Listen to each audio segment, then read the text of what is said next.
All right, everybody, welcome back. Friggen Good Politics. It's a somber Your day for tone us. is a little different, Could you Greg, than tell? Could usual. you tell? Yeah. Welcome Hello. back. Welcome back to Frickin' Good Politics. We're very sad. Yeah. So the elephant in the room, the Conservatives lost last night. They did. Uh, Liberals win.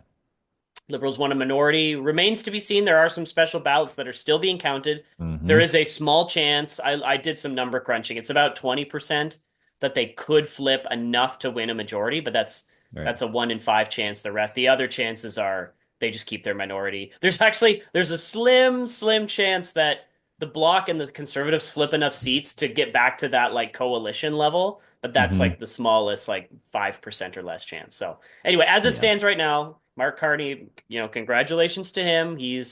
I hate when people use the term prime minister elect because that's not a Well, constitutional he's term, but technically still the prime minister, right? yeah, he technically remains the prime He doesn't minister. Yeah. actually change. So he doesn't have to get sworn in again, I don't think. Does I he? actually I don't yeah That's a good I question. don't know because each time a new government is formed, like this will technically be a new parliament. Right. Yes. So I don't So, know if he has to get sworn in again. hmm, I guess we'll see. Doesn't Well, matter. yeah, we'll see. Doesn't Anyway, matter. yeah, He's still the prime minister. He remains the yes. prime minister as Yeah. far as we can tell. So what we want to do this podcast is just we're not gonna bash anybody. We're not gonna like you, Derek. You've got your All right. take. So my thing is I don't criticize fellow conservatives. I'm a conservative. People know that. It's not my brand. It's not what I do. Behind the scenes, I will make change and talk to people and say, hey, I think we should be doing this. We shouldn't be doing that. Certain things I'll say publicly, but typically I don't think it's good for your political party, regardless of your party or your movement, to be one of those people in the media trash talking. Yeah. And I don't like the people that do it. I think conservatives have uh, done a very bad job of that in recent days that have hurt them in this election. And so I don't want to do that. I don't name names. I don't do anything like that. So if you're looking for that in this podcast, I'm sorry, it's You're not going not to be gonna that. get it. We're going to do some analysis. We're going to Yes. give you our honest take on a bunch of different things. It is a fascinating election, to be fair. I kind of want to look at the board if we can start there to Yeah, see what let's pull things that up. are Pull that today. up. Pull that up, Jamie. Yeah. So, and obviously, those on the audio can't see this, but basically, currently as it sits at, I guess it's noon Eastern on the 29th here, the Liberals have 168 seats, leading or elected. The Conservatives 144, Bloc 23, NDP 7, Green 1, nothing for the PPC. So, what you're seeing here is you could potentially have the Liberals supported by the NDP again, uh, basically what we had before. Yeah. So if the Liberals want, they could have a coalition similar to what they have with Jagmeet Singh, and they could run a government that way. They could also use the block too. So they do have a couple options here. I think conservatives were hoping ideally they would only have the block as an option, Yeah. which could still happen because there's a lot of close races. You can't, maybe you can't see this on screen, but it's 334 of 343 seats have been called. There's a lot of tight races still out there, Yeah. and you don't know how this is going to for sure go at the end because there's special ballots that need to be counted Yeah. and more. So I think if you're a liberal, you're hoping, okay, well, either because they could technically still get to a majority. It's gonna be tough. They're gonna Theoretically, have yeah. so I think that seems a little bit unlikely, but you never know. Either way, it'd be a very slim majority. So you could have, one person quit in a by-election and then you have problems that way too. But Yeah. I think, probably it's going to stay around this number and either they're going to have support from the NDP or the Bloc in order to form a government and Yeah. get votes passed and things done. So that's kind of what I see here. Now, it was interesting last night because I was out at Shuv's. He's a Calgary MP. He won. Congrats to Shuv at his victory party last night. And there was a moment, and Greg, you're texting me on this, where it was like 154 seats to 152 It was a seats. like, and it was after like for a while they had already called it for the Liberals when the Conservatives were at like 120, and I Yeah, thought, oh gosh, like they really underperformed what I thought they were gonna do. right, right. And then it got like then all of a sudden the bloc rallied for a bit in Quebec. The Yeah, Conservatives and did in fact like they maintained their rally in Ontario. They yeah, got and this is not me bashing, just to put things into context. The Conservatives got more like as a percentage of the vote, more votes in Ontario than Doug Ford did in his previous election, and I think even in his previous election to that. So I they have a st- rallied hard I, in Ontario. Yeah, I have a stat on that. So Doug Ford, 2025 Ontario provincial election, 42.9% of the popular vote. Pierre Poilievre, 2025 Ontario vote, 45.2%. Yeah, which So is he's actually crazy. that is wild. So they way overperformed in Ontario. Yeah, Quebec was the Atlantic Canada was a bit of a problem. Like I think early in the night we saw we're like, oh my goodness, these Atlantic Canada numbers are pretty good, and they actually were decent. Like they were yeah, outperforming polling overall. But at the end of the day, Quebec, the Bloc did not hold up their end of the bargain. The big story here is, the Bloc diminished big time. The yeah, NDP almost wiped off the map. Like it, yeah, it was very, very bad. So what are your thoughts on that, Greg, on the vote yeah. splitting and the vote efficiency? I know you have good thoughts on this. So Well, like so, part of this is we're gonna do some like good job to you, good job to you for for the efforts you made. So first thing is good job to the Conservatives. They completely restructured their vote efficiency. yeah, they did. In the past, like even a 2%, like it's about 2% difference between the Conservatives and the Liberals, obviously the Liberals leading. In the past, just that 2% would have meant like a majority for the Liberals, no questions Yeah. asked.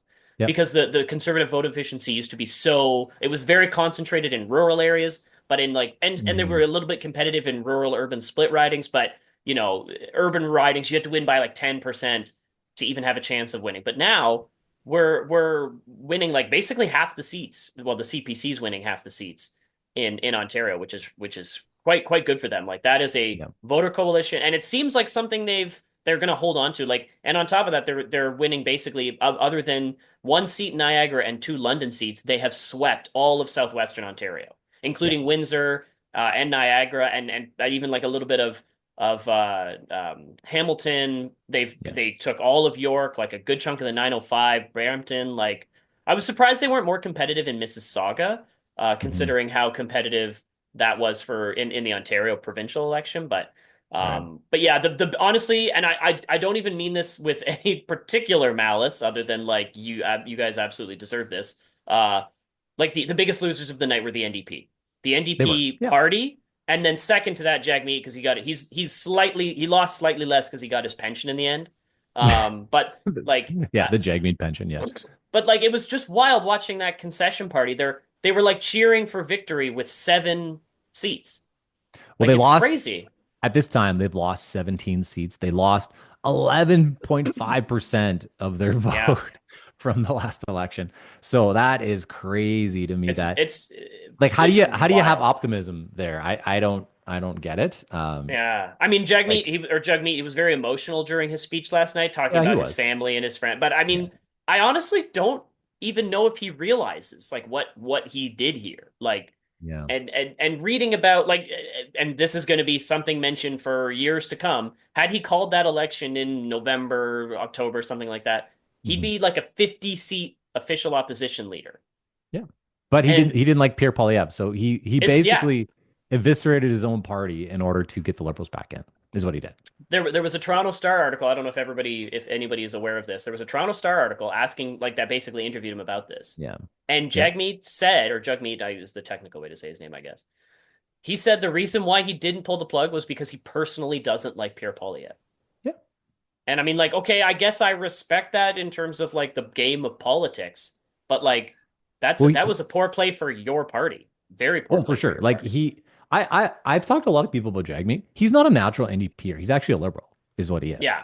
And he's played the game of being an NDPer and being a working class guy. But we've talked Yeah. about that on this podcast too. He does not fit Yes. that mold at all. No. He's No, very not at much a all. Laurentian elite style liberal, and he should probably be in the Liberal Party, is what he should have always been doing. And I think the NDP were just like, oh, this guy's interesting looking. He's got a unique background and different things, Yeah. and when identity politics were a bigger deal than they are right now. Now you have an old white guy that's prime minister, that won this thing. Banker, So tax dodger. yeah, Anyway. yeah, world banker guy. So that's very interesting. If I can be nice to the liberals for a second here, which I don't like doing, as you know, We'll allow but it. We'll allow it. we'll allow it. I will say they know how to win elections, and I've Yeah. always said that.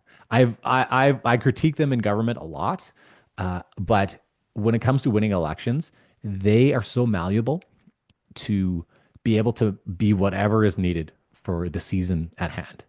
And in this case, what I found wild is they were able to pivot and basically be a conservative party for 2 weeks.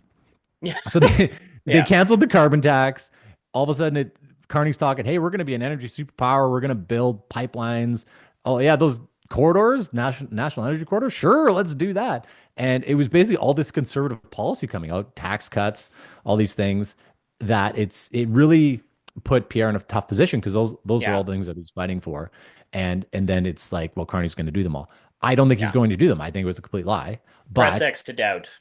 yes, it's not happening. He's not building pipelines. He's not doing any of that because his party is completely the opposite way. So unless he's going to strong arm his party and his coalition into doing those things, which is very difficult to do, people don't realize that it's just not happening. So, but electorally, it worked really good for him. And so it's funny. I've talked to some of my clients too that are more on the business side of things, and they were like, "Wow, we're actually kind of excited by this Carney guy." And then throughout the campaign, then he sort of pivoted back to the traditional liberal left wing coalition, where it's like, Yeah. "Well, maybe we're not going to do pipelines. Maybe we're going to keep oil and gas in the ground and not Yeah. worry about develop." So it is dishonest, and it works.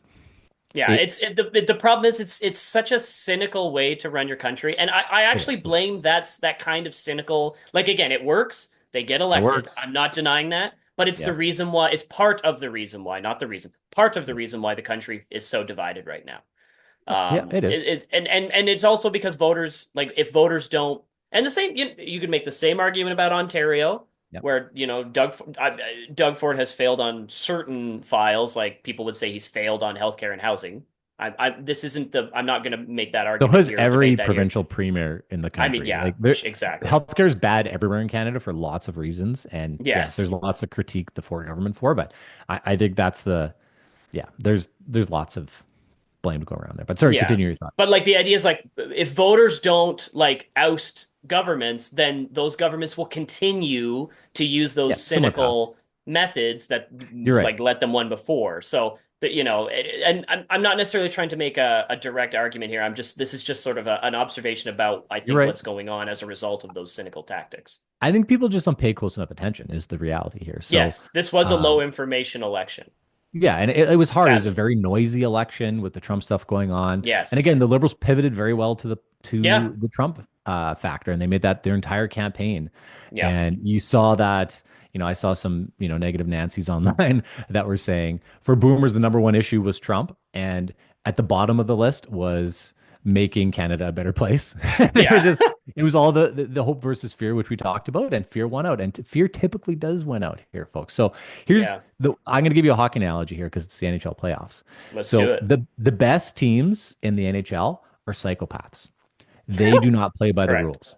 They Yeah, cross-check you as much as humanly possible. I heard a thing about Chris Pronger the other day about it was on Spit and Checklets, and they're talking about how he was just a psychopath menace out there, where he would do so many illegal things that the refs just couldn't call. Like he couldn't be in the box all the time, so eventually they just had to stop calling him, yeah, calling penalties on him. So he would just cross-check you, elbow you, like do crazy stuff to you.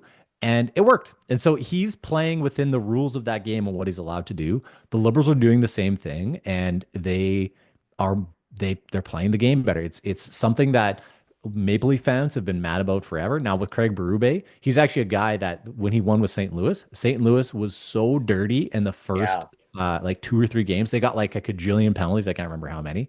But basically then they complained about the refing. Oh, the refing's terrible or whatever. And then the refing kind of like backed off a little bit because they're like, oh yeah, we did call a lot of penalties, but they just kind of kept doing the same amount of infractions, and it worked really well for them. So they like half cheated throughout that whole playoff run. yeah, So what the analogy back to politics here is the Liberals are kind of doing the same thing. They are playing both sides, and you saw that with Carney. He played both sides in Quebec, and yeah, he would say something in French and say something different in English. That was sort of the classic way of doing things in politics. yeah, And my thought was, I think people are smart. They're not going to notice that anymore. Or sorry, they will notice that because of social media and everything. And I yeah. think they did, but I just I think they just didn't care. I think the fear factor was still too strong, especially with older voters, and Yeah, obviously millennials and the younger folks didn't come out as much as they thought. Now, I will say this: let's I want to look at the overall numbers because they are they are striking here. So the Liberal Party got 8.3 million votes, roughly yeah, 43% of the vote. Conservatives got 7.9 million, almost eight, at 41.4%. In any yeah, other election, the Conservatives would have got a yeah, massive majority yeah, government. yeah, So that's why I think it's also unfair to criticize Conservatives too much here because 38% almost gets you a majority yeah. in a No, typical election. it's crazy to think that like they performed the best they've performed in decades, and Yeah. it produced 144 seat second place. It's Yeah. crazy, but that's like, yeah. I mean, had look, the NDP is at 6.3% there. You can see in terms of the popular vote, Yep. which is underperforming where they were in the polls, which was about 8 to 9%. Some even had like 10 or 11. I think Abacus had them Yeah. at 12% at one point. Yep. Had the NDP performed at that level, Mhm. it very likely it would have been at least a CPC minority, if not a majority. Yeah. And or had, because we were at about 67% turnout. Had the CPC got like another 3% turnout to flip a few ridings, it would Mhm. at least be it would either be a closer tie or a CPC minority. So it Fair. was like this was a very close election. The Conservatives did a good job of getting their people out. They did. Yeah, it was a good But ground they're game. yeah, they did had a great ground game. And they rallied in the last basically 2 weeks, and especially the last 48 hours. Like at one point there was talk about them being blown out and the Liberals Mhm. winning like a 200 plus seat majority. And I can see I've seen in some of the Liberals talking today, like they are a bit sour that they didn't win that super blowout majority. Yeah. Like every party, every election, every party has something to be bummed about. Like, the Libs are bummed because they didn't win their super big 200 seat majority. Mhm. Conservatives are obviously bummed because they didn't win. Bloc is say dommage because they lost several seats. They're no longer in the 30 plus, and the NDP Mhm. obviously is totally blown out there. But I mean, Yeah. you mentioned earlier, like, does the NDP or whomever support the Lib? I think that that's going to be, other than questions about like what does the CPC do going forward from here. Mhm. Like the next big questions are: do the NDP prop up the Liberals? I'm actually not convinced that they will. I think that was very much Jagmeet Singh's strategy. Yeah. Obviously, like that we Yeah. knew that with the Didn't work CASA, well and for it him did not work well for him. at So like the end of the day. there is still a movement within Canada to like hold the Liberals to account from the left. Mhm. Yeah. So I don't think that movement's going away, and I think once the fear factor of Trump dwindles, um, uh, that Who will knows that if will it will help. though, Greg? Like, I don't know if it will, Greg. Like, But it already Trump's did there. even from the beginning of the campaign. It Like, did, but it still made, liberal government here. But I think the liberals they can play this up for at least another year or two, the Trump fear factor. yeah.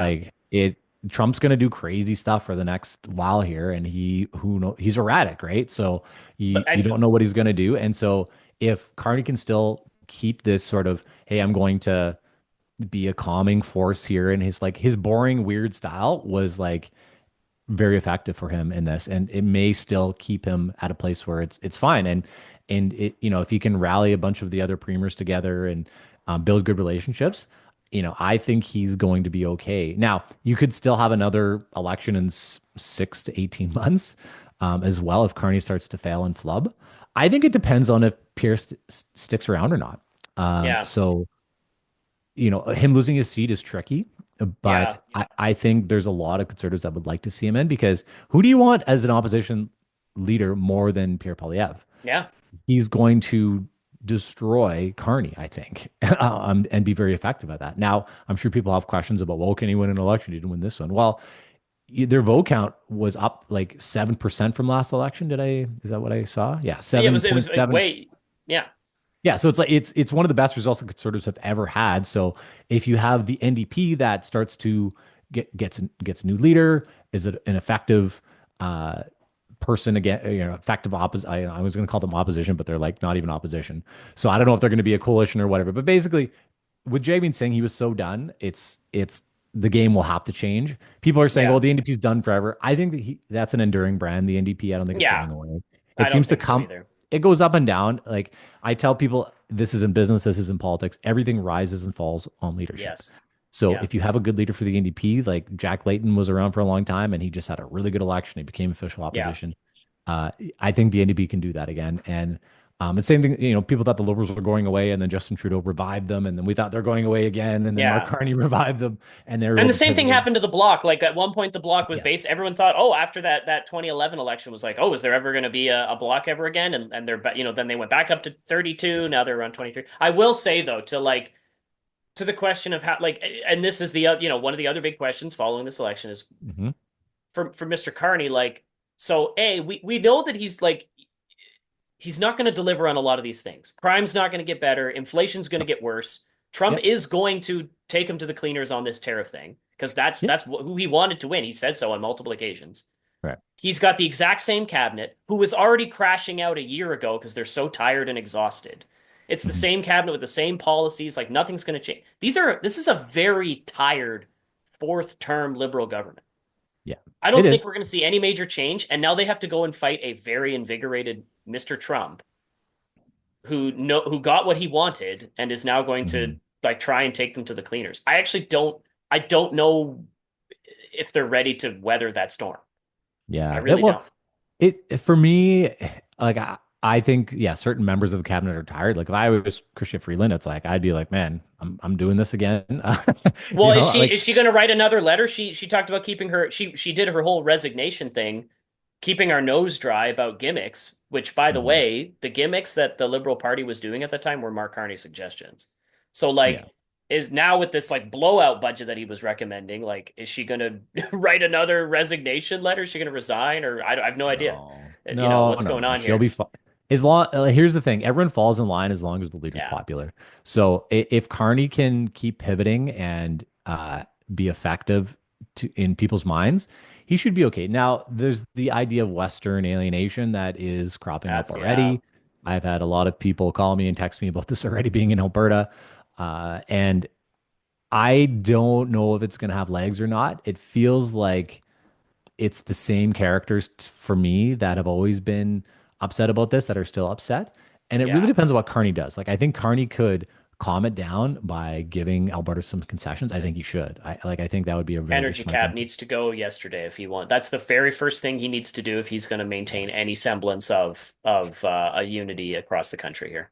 Yeah. And I hope he does, right? Like I don't want to become the yeah, I don't want a big unity crisis in Canada. Like I'd rather have Canada just work, to be honest. But Yes, it please. takes it takes Eastern Canada people to realize that Alberta's gripes and Confederation are legitimate and Yeah. they just want to be left alone. Like leave the province alone. And that's what I think Pierre Poilievre was very effective at. And I wish, more I wish there was more support from provinces for him on this. There was a little bit, but I think there was some relationship building that had to be done there because Pierre's going to give the provinces what they want, and I think it's actually the best for the country is for Yeah. them to operate more like we have a less intrusive federal government, and you have provinces rising up to do their own thing that makes sense for their jurisdictions. I like that version of Canada way more Yeah. than we have this big beastly bureaucratic federal government that says you got to do this and that and everything. And it's like, I'd way rather give more taxation powers to the provinces Yes. and have the federal government do much less, focus on defense, focus on international relations, focus on trade, focus Sure. on, Yeah. I like, both major parties were the national corridors. I'm like, that is a good role for a federal government. Yeah. Make this make sense for the country, be a nation building type of thing. Now, and like all the carbon taxes and all that stuff, it's like, now, okay, so I'm going to pivot to one more thing. The fact, Pierre lost here, and that's Yes. very unfortunate and sad. He lost his seat. Yeah. There's lots of things there that are negative. The positive in this is that all the things he's advocating for are the reason Yeah. why the Liberals won is because they accepted his policies. Now we'll see if they actually Yeah. do them, but he actively shifted the Pareto window. And oh, sorry, The Overton what's the window. Overton? Thank you. The Overton window. He shifted the Overton window far to the right and some desperately needed policies for the country. And he made the Liberal Party shift far to the right as well. We'll see if Yeah. they go with it. But if they don't, and Pierre's still around, they're going to have to, in order to make that happen. So as much as he's not prime minister, and that's very sad for lots of reasons, but he actually is bringing change just through his advocacy work. And I know that's kind of like whatever loser talk, but it's the reality of how democracy works sometimes. Like the NDP's never had a prime minister, the Bloc's never had a prime minister, but it's Yeah, like if you can shift the but they public gotten a lot conversation, of what they want. they've gotten a lot of what they want. And so if Pierre can get a lot what he wants out of the Liberals and then maybe in a couple of years become prime minister, maybe conservatives just have to wait a little longer. And me personally, I wish we didn't have to wait, but maybe it is a better thing in the long run to wait to learn some lessons. The one thing I will say about conservatives federally, and this is just coming from the Saskatchewan Prairie Boy kind of thing, where Bradwell School of Politics, Yeah, humility, all that stuff. It's like I think this could help with the humility factor and learning some lessons for all of us involved, and then can be like a really slam dunk in a couple of years yeah, and be a yeah. really Like, strong government. yeah. First of all, if you in terms of voting conservative, Mhm. props to Saskatchewan. They were the most conservative voting province in this election at like near 70%, Wow. even more than Alberta, more than Alberta. Um, And Interesting. yeah, like if like Pierre, I think he nailed like the image that he was exuding from like the last 3 weeks, but especially from the debate onward, was like perfect if you're It going was for that good. like prime ministerial tone. But both in Yeah. terms of like his outfit and his looks and everything like Yeah, that, he to the looked way he great. was talking, he looked great. He softened quite a bit. Yeah. Sounded more gentle, much more prime ministerial. If he can maintain that look for the next year to 2 years while Carney does whatever he's going to have to do to Yeah. survive the next year to 2 years. Like it's very and especially if the NDP selects a new leader who Hmm. jazzes up the party, reinvigorates that like actual core left progressive wing of the Canadian political spectrum that fights the corruption within the Liberal Party. Yeah. Like things could like we could be wondering like oh yeah like in the same way that we're wondering now how did we get here from a year ago, we could be Right. wondering the exact same thing in a year like oh wow look how things have changed in a year. Yeah, So for sure. That's the eternal optimist in me. Like, if I'm feeling same. really good, it's like, Pierre shifted the conversation of the nation, and hopefully Carney does some good things along those lines. Obviously, he's still going to have to worry about his base and things there, but I think Carney is actually more a progressive conservative than he is a liberal. He's kind of As like a Doug. He reminds me more of like a Doug Ford conservative. That's why they get Like, along, yeah, no, probably. exactly. It's like this kind of like structurally conservative, like, yeah, like I like the idea of pipelines. I like the idea of low taxes, but then like spending like crazy and then on the social issues is kind of a mixed bag. But that's Yeah. that's kind of what he reminds me of. He's very different than Trudeau in that way, which is I think that's basically how he was able to um capture that like that portion of the population that wanted change. It was like he was Mm, just enough of that change, clearly, that they were like fine with it. yeah. Yeah. So that it worked to his advantage. I think though, if Pierre and the conservative team can build relationship with Yes. premiers, with business leaders, and have a different change of tone. Like, yes, hold the liberals to account very hard, all Yes. that sort of Yeah. thing. But if they can, like you said, Pierre has that, sort of new image. Now he doesn't have a seat, so that's going to be tricky. He's going to have to get a by-election Yeah. or something. And then, Yeah. there's going to be people calling for his head and all that. So I think he can hold on though. I think he has enough support and there's enough of a story to tell here. He should be okay. I could be wrong on that, but I think he should be okay. So if he's able to make another pivot to be more relationship building, Pierre, and keep presenting that positive vision while still doing his really good critiquing and opposition leader stuff, I think he could be shoe in to be a prime minister next time again. But Yeah. who knows? Maybe the liberals will pivot and ruin the whole thing again because they're really good at that. And the only critique I'll say about conservatives in general is that we're too darn principled. Like Yes. in order to play, it's the hockey analogy where it's like you got to be dirty in the playoffs. You got to like injure the other guy when they're Yeah. not looking, sort of deal, and when the ref's not looking. And we're just like we shouldn't do that because that's wrong. And Yeah. you're right, it is wrong, but this is the game of politics, people, and it's not fair, it's not right. Um, People should pay more attention. They don't. You shouldn't win with fear. Fear works. So You can be Don't hate you the could there's a way to do like you can be shrewd without being like evil like or like morally unethical. Yeah. corrupt. Yeah, like Yeah. you can be as wise as serpents but as gentle as doves. Like I think That's that's a good proverb. Yeah. the best approach. Yeah. It's the approach the liberals have taken. The conservatives actually can. And like Mhm. they did like the conservatives did pivot especially toward They like did. from Yeah. the last 2 weeks onward, but like It wasn't that early should enough. have it wasn't early enough. They should have made the pivot earlier. And Yeah. it's also like there's a lot of luck involved. There really is also a lot of luck involved, and Well, sometimes it's just your best guess. yeah, it was a black swan event too, and Yes, like yeah, the campaign that the conservatives ran, like I think we were talking about this before, Greg, is like it was a good campaign by the conservatives. It was a good campaign by the liberals, and yes, just for the season that the country's in, the liberal campaign worked better. yeah, And any other election, it's like the conservatives would have cleaned up and had a huge yeah, majority government. yeah, yeah, yeah, Uh, and so I think the lesson for everybody here is in business, in life, whatever it is, you got to pivot so fast. yeah. And it's like you, but you have to pivot in a way you don't lose your principles. Like that's the only thing I'll say about the liberals. It's like like I just don't know where like what they actually believe in a lot of the time, and that frustrates me as Winning a and power; those are the two things they believe in. yeah, and it's like I think you could still have that, but it's like you should still have some core principles. And Yeah, so that's my critique of the Liberal Party. That's I think a very nice one is you're too yeah, malleable.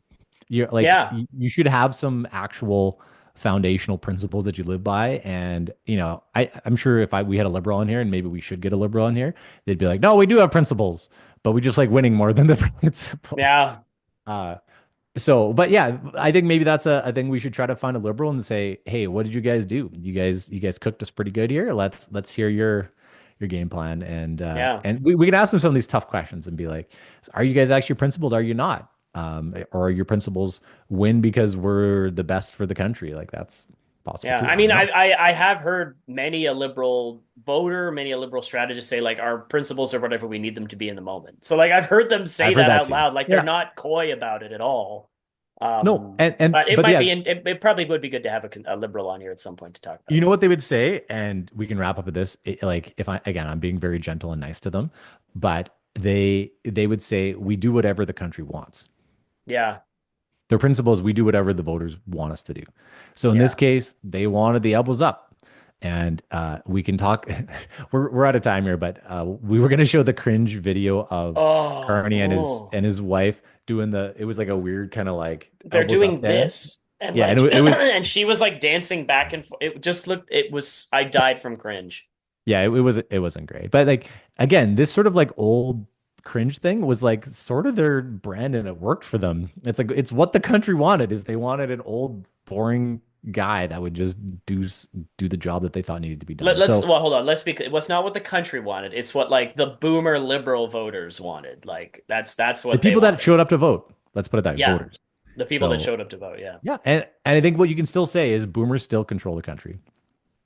Yeah, like I think I mean I saw someone mention like the youth vote came out quite heavily for the Hmm. conservatives, but it seems like the Gen X vote didn't quite come out for the conservatives. Interesting. Yeah. And so like the message to the voters is like especially if you're a conservative minded person, like if you actually want things to change, you actually have to go out and vote for it. You can't just expect Yeah. other people to do That's it right. for you. You have to get out and vote. And That's the very reason fair. why the boomers have the boomers vote like very, very consistently every single election. They have since they were the dominant uh like demographic in this country Yep. 40, 50 years ago. And They're so consistent. They're yeah, very and but consistent. like as every year that goes on, like they fade, and I don't mean that in like a morbid way or a glib way. I just mean like they get older and they pass on to their eternal reward and that in greater and greater numbers. So like as time goes on, they will become less and less. So like, Gen Z, millennials, and especially millennials and Gen X, like you guys are now a dominant force in the political demographic. So if Yeah. you're a Gen X millennial conservative and you want to win, you need to go out there and do the work and talk to your friends or volunteer, get involved in Mhm. some way to get those people that you know are more conservative minded, but maybe just didn't go out to vote. That's right. We have to end here because I got to go to another thing, but I'll just say to all those people that are feeling very sad today, don't disengage from politics. Stay Yeah. involved. It's okay to Stay feel con sad. It's okay. You got to process the emotion here, and Yeah. there's stages to it as we all know. But I would say don't be like, oh, Canada's ruined. Canada can never be a good country again. I still think there is hope for the nation. I think this liberal government could only last a year. You don't know if you're I really really upset. think it doesn't. It's not going to make it 4 years. I will be shocked. Yeah, I'll I'll be be shocked, dude. shocked. People were last night were saying like 6 months. So what I'm saying is don't disengage, stay part of the process. Even if, we didn't win this one as conservatives, but we still moved the country in a direction that it needed to go. And it's not over. What Yeah, I'm saying is like governments come and go and dynasties come and go, especially in politics, and it's usually a cycle. I think if conservatives can stay united, they're going to win sooner yeah, rather than later. But the key is staying united, and that's yeah, why you know don't do all this bashing in public and all these things. I yeah, know it gets good likes and views and whatever else, but it's like we're not going to get as many views and whatnot on this video and podcast because we're not being super harsh. We're yeah, being I think middle of the road, reasonable about this, and I'm okay with that yeah, because I think certain people, that's their role. That's not our role. Our role, I think, yeah, in my opinion, is unity, bringing people together, common cause, common purpose, and so that's where I'll end it. Is stay involved, stay active, stay united, and I think that works better for everybody. yeah. I would just say, like, remember this too shall pass. Like, you have to keep Mhm. always, and for the good things too. Like when you're up, you have to remember that the good times will also pass. So be prepared for the bad times, and when it's the bad times, look forward to the good times. Because Yeah. I remember the Harper days; those were good times. And then I yeah, remember when Harper lost, and that was a bad time. And it's yeah, kind of been bad for a decade. So hopefully it doesn't last 2 decades, but it could last another couple years. And, yeah, and hopefully Carney's not as bad as we think he's going to be. That's kind of my hope for the country too, is conservatives that are like he's going to ruin everything. It's like I think the country is stronger than one leader, is what I'm saying too. It's like even the people down south that it's like Trump's ruining everything. It's like, yeah, he's actually ruining a lot of stuff. America will survive Trump. They survived him last time. They'll survive him again. And everything changes with new leadership. It really, yeah. really does. And so we'll see how it all goes. I got to go though. I'm 2 minutes late for another meeting. All right. Take care, guys. Good to see you. Thank you, Derek. Thanks, Greg. Take care. Cheers, guys.